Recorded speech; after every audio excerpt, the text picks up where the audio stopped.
माझा भाचा.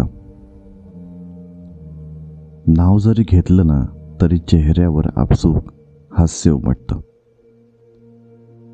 तो आहे माझ्यासाठी एक छोटासा आनंदाचा किरण. कधी त्याच्या खोड्यांमधून हसू येतं तर कधी त्याच्या निरागस प्रश्नांनी आपण विचारात पडतो. त्या छोट्याशा हातात पकडलेली माझी बोटं, त्याच्या डोळ्यातील चमक आणि काका किंवा मामा असे म्हणत ओरडताना जी भावना उमटते ती शब्दात सांगता येत नाही. तो फक्त माझा भाचा नाही, तो माझा मित्र आहे, साथीदार आहे, तर कधी कधी गुरु देखील. त्याच्यासोबत वेळ घालवताना जाणवतं की आयुष्यात खरं समाधान मिळतं ते अशाच नात्यात. तो मोठा व्हावा, शिकावा, खेळावा आणि स्वतःच्या पंखावर उडावा हीच इच्छा आहे. त्याच्या बालपणाचे हे क्षण मी जपून ठेवतो, कारण हे क्षणच आहेत माझ्या आठवणींचा खजिना. माझा भाचा म्हणजे माझ्या हृदयाचा एक हसरा कोपरा, जिथे नेहमी आनंदच असतो. मंडळी, कधी कधी छोट्या छोट्या गोष्टींचं आपल्याला फार मोल असतं. आज माझ्या भाच्याची क्रिकेटची बॅट तुटली. त्याच्या डोळ्यातले अश्रू पाहून ठरवलं ही बॅट दुरुस्त होणारच. आणि मग सुरू झाला एक खास प्रवास. उत्तूरहून गडिंग्लजला, तोही बुलेटवरून. आज सकाळी भाचा धावत आला. बॅट तुटली होती.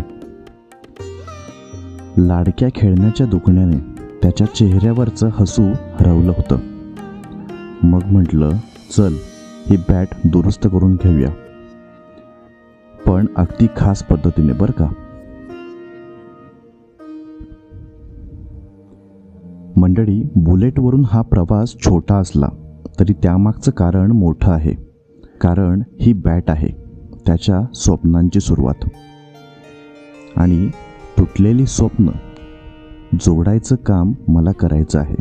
मंडळी, आयुष्यात किती वेळा आपण काहीतरी तुटल्यावर फेकून देतो, पण खरी मजा तेव्हा असते ना, ते पुन्हा जोडण्यामध्ये.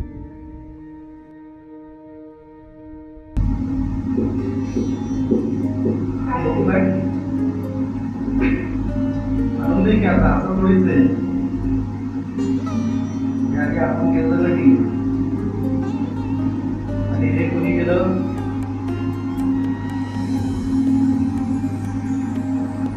अरे हा हा साधावाला दोरा वापरलाय वाटतं.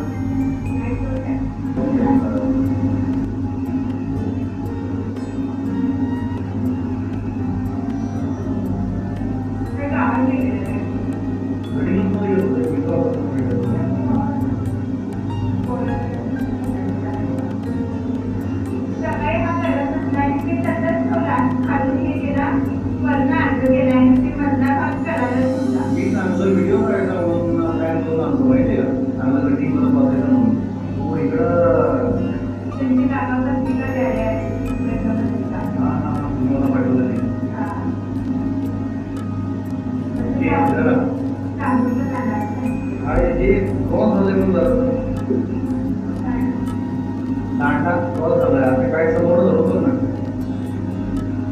ते का दाखवतो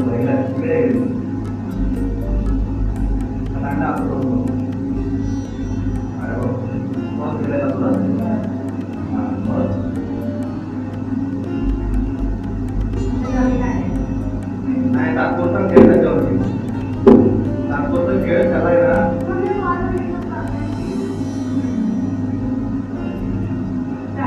काय नाही मला येता का नाही बोलता, मी आणला असता.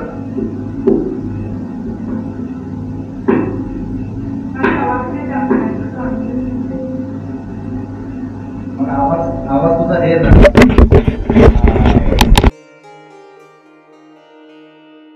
मंडळी, पुन्हा भेटूया अशाच एका प्रवासात, बुलेट गुरुजीच्या स्टाईलमध्ये. ओम श्री गुरुक्ष आदेश.